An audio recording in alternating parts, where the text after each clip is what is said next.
Hi, kiddos. My name is Miss Boehme. If you haven't already met me at school, I am the student teacher in Mrs. Rhoda's second grade class, and today I'd like to read you The Lorax by Dr. Seuss.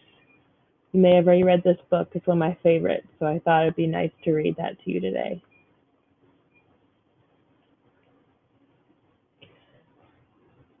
At the far end of town, where the grickle grass grows, and the wind smells slow and sour when it blows, and no birds ever sing excepting old crows, is the street of the lifted Lorax. And that sign says, the street of the lifted Lorax.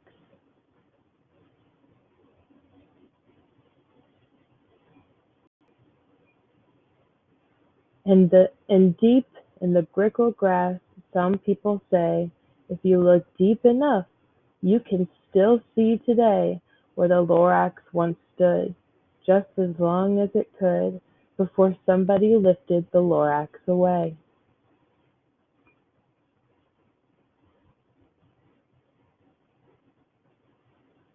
What was the Lorax, and why was it there? And why was it lifted and taken somewhere? From the far end of town where the grickle grass grows, the old Onceler still lives here. Ask him, he knows.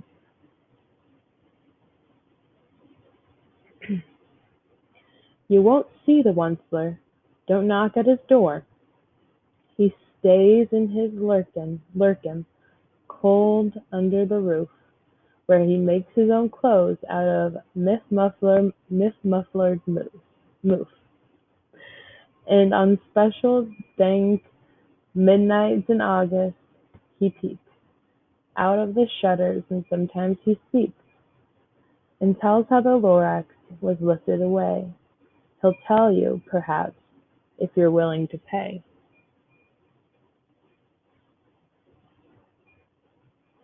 This is the Onceler's house.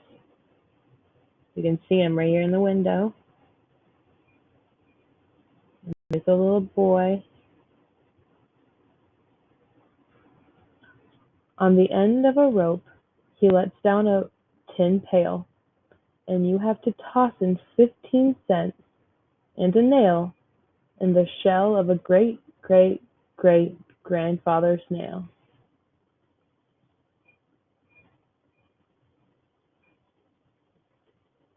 So once they're putting down this bucket for him to put stuff in,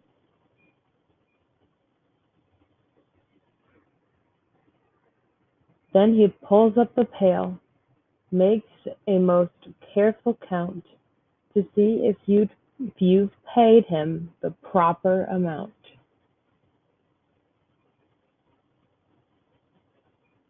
Then he hides what you paid him away in his snoove, his secret strange hole in his gravoocious glove. Then he grunts, I will call you by whisper my phone, for the secrets I tell are for your ears alone.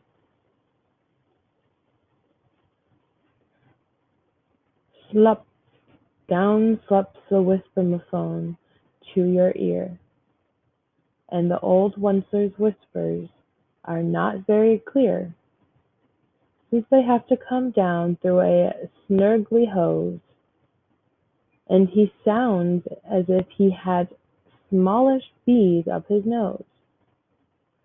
Now I'll tell you, he says, with his teeth sounding gray, how the Lorax got lifted and taken away. It all started way back, such a long, long time back. So there's the whisper-ma-phone coming down from the Onceler all the way down to the boy.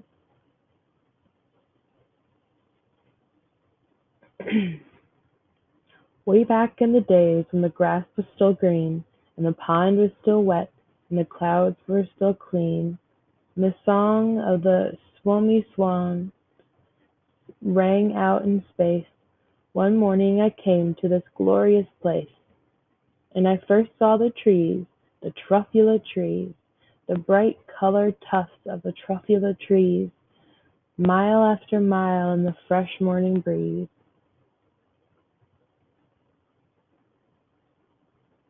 These are the truffula trees.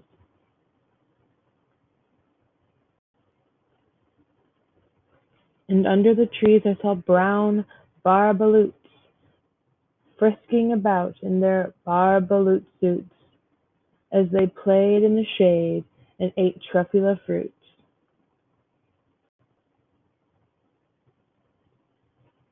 From the repulous pond came the comfortable sound of the humming fish humming while splashing around.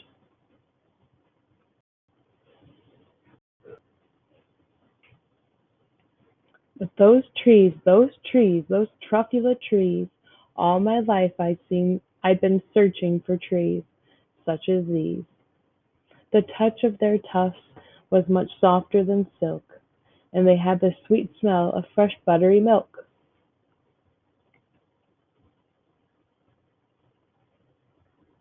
I felt a great leaping of joy in my heart. I knew just what I'd do. I unloaded my cart.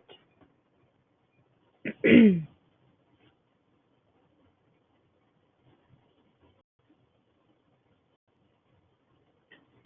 no time at all, I had built a small shop. Then I chopped down a truffula tree with one chop, and with great skillful skill, and with great speedy speed, I took the soft tuft, and I knitted a thneed.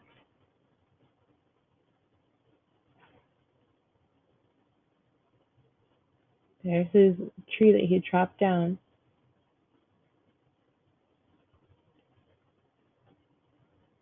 The instant I'd finished, I heard a gazump.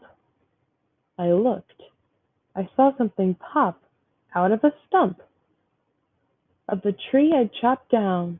It was sort of a man. Describe him, that's hard. I don't know if I can. He was shortish and oldish and brownish and mossy, and he spoke with a voice that was sharpish and bossy.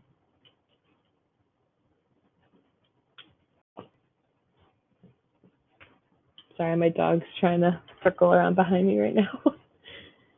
And here's the sneed. Mister, he said with a sawdusty sneeze, I am the Lorax.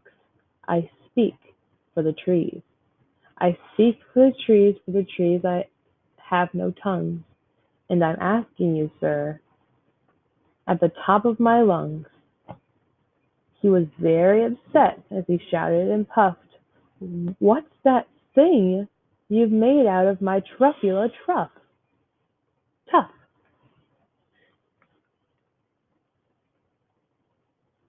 Look, Lorax, I said, there's no cause for harm. I chopped just one tree. I'm doing no harm. I'm being quite useful. Sorry. This thing is a thneed. A thneed's a fine thing that all people need. It's a shirt, it's a sock, it's a glove, it's a hat, but has other uses. Yes, far beyond that. You can use it for carpets, for pillows, for sheets, or curtains, or covers for bicycle seats. The Lorax said, Sir, you are crazy with greed. There is no one on earth who would buy that fool deed. Whew, I guess I'll be honest. Here's the Sneed again. There's the Lorax and the Onceler.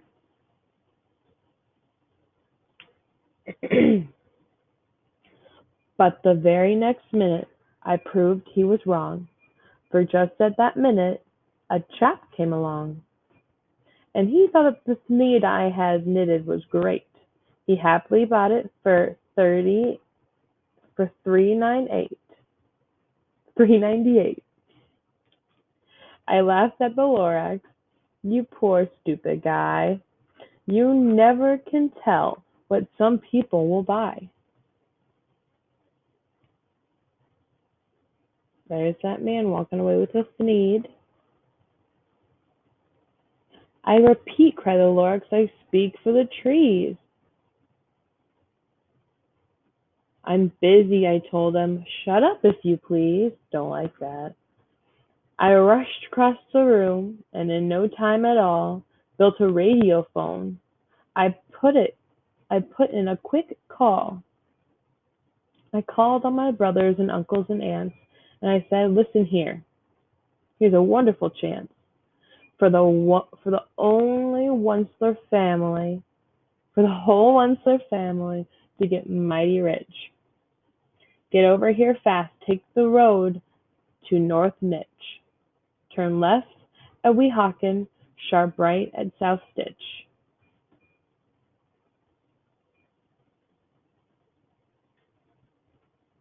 Sneeds. And in no time at all, in the factory I built, the whole Onceler family was working full tilt. We were all knitting Sneeds, just as busy as bees, to the sound of the chopping of truffula trees.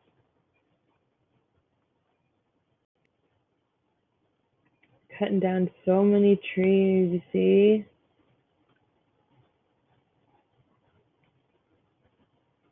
Then, oh baby, oh, how many business did grow. Now, chopping one tree at a time was too slow.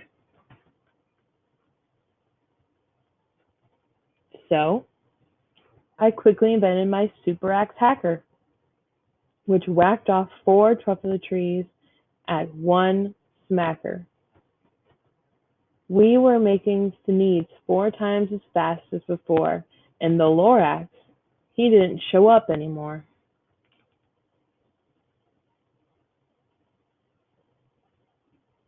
He does not look happy. Neither do the bears.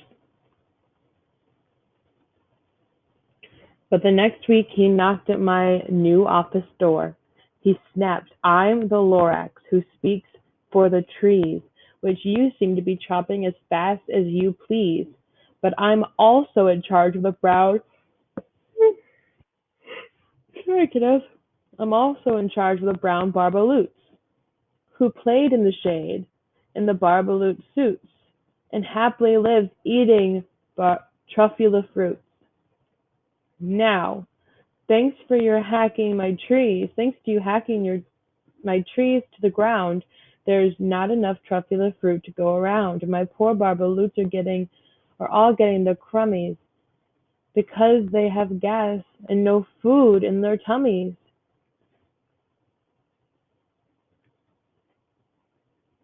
They love living here, but I can't let them stay. They'll have to find food, and I hope that they may. Good luck, boys," he cried, and he sent them away.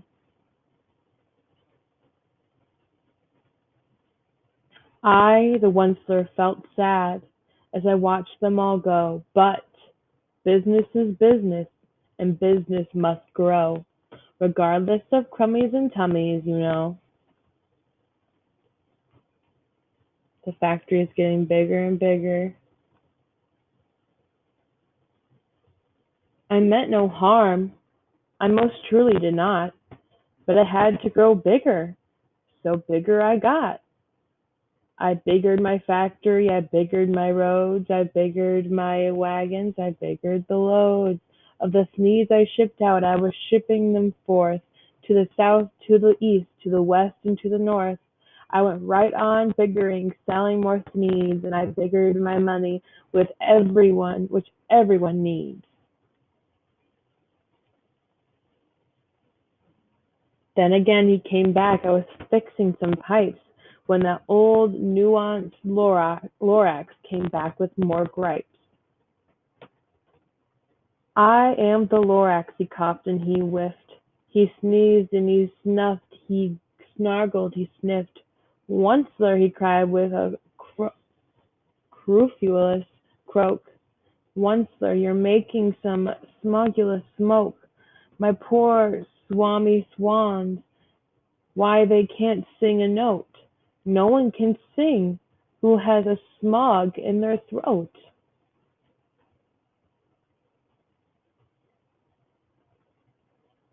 All that pollution is coming out of his factory and it's making it hard for the swans to sing and breathe correctly. And so the Lorax, please pardon my cough, they cannot live here, so I'm sending them off. The Lorax is trying to save the swans just like he saved the Barbaloots. Where will they go? I don't hopefully know. They may have to fly for a month or a year to escape from the smog you've smogged up around here. What's more, snapped the Lorax, his dander was up, let me say a few words about Gluppity-Glup. Your machinery chugs on day and night without stop, making Gluppity-Glup.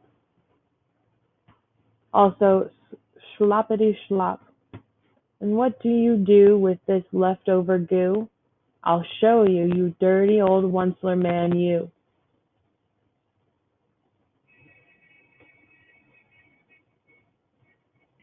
All this goop.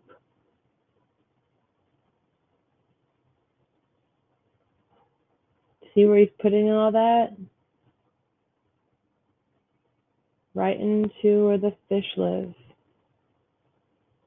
You're glumping the pond where the humming fish hummed. No more can they hum, for their gills are all gummed. So I'm sending them off. Oh, their future is dreary. They'll walk on their fins and get woefully weary, in search of some water that isn't so smeary.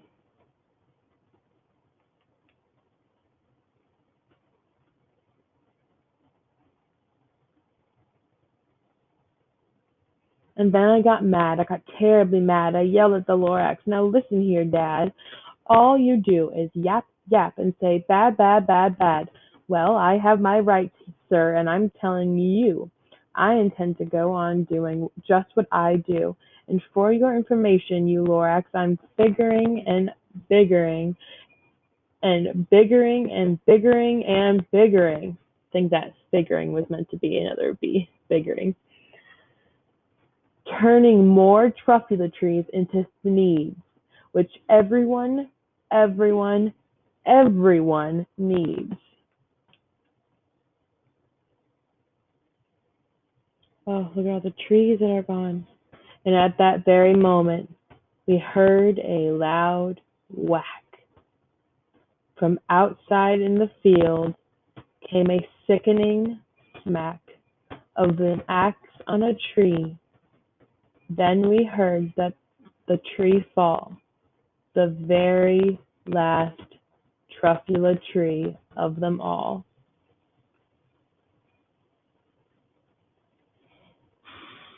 The last tree.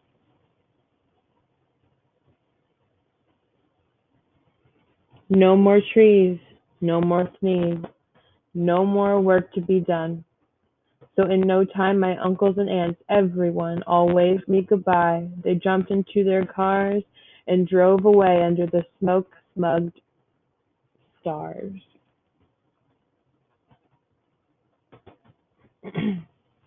Now all that was left, 'neath the bad-smelling sky, was my big empty factory, the Lorax and I.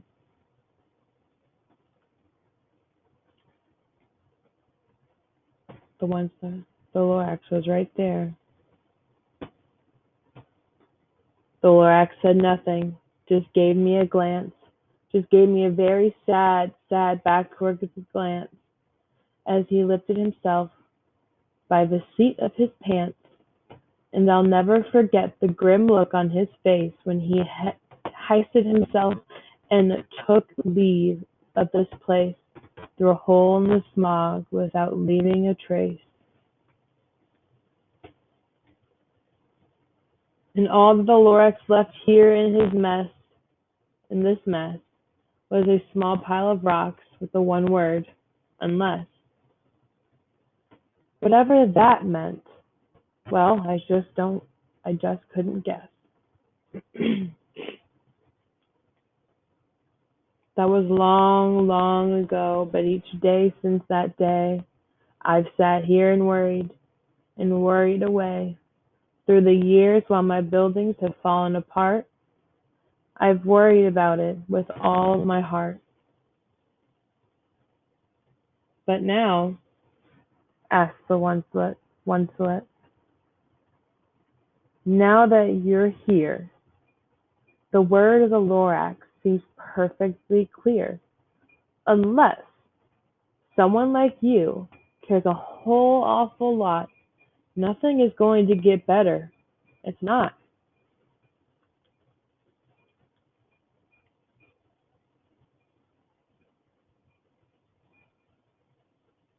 Throwing something down. You don't know what it is yet. So, catch, calls the onceler. He lets something fall. It's a truffula seed. It's the last one of all. You're in charge of the last of the truffula seeds. And truffula trees are what everyone needs. Plant a new truffula, treat it with care, give it clean water and feed it fresh air. Grow a forest protected from the axes that hack. Then the Lorax and all his friends may come back.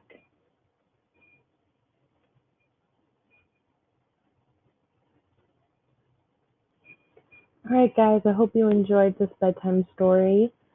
It's one of my favorite books, and I hope you guys think it was worth reading.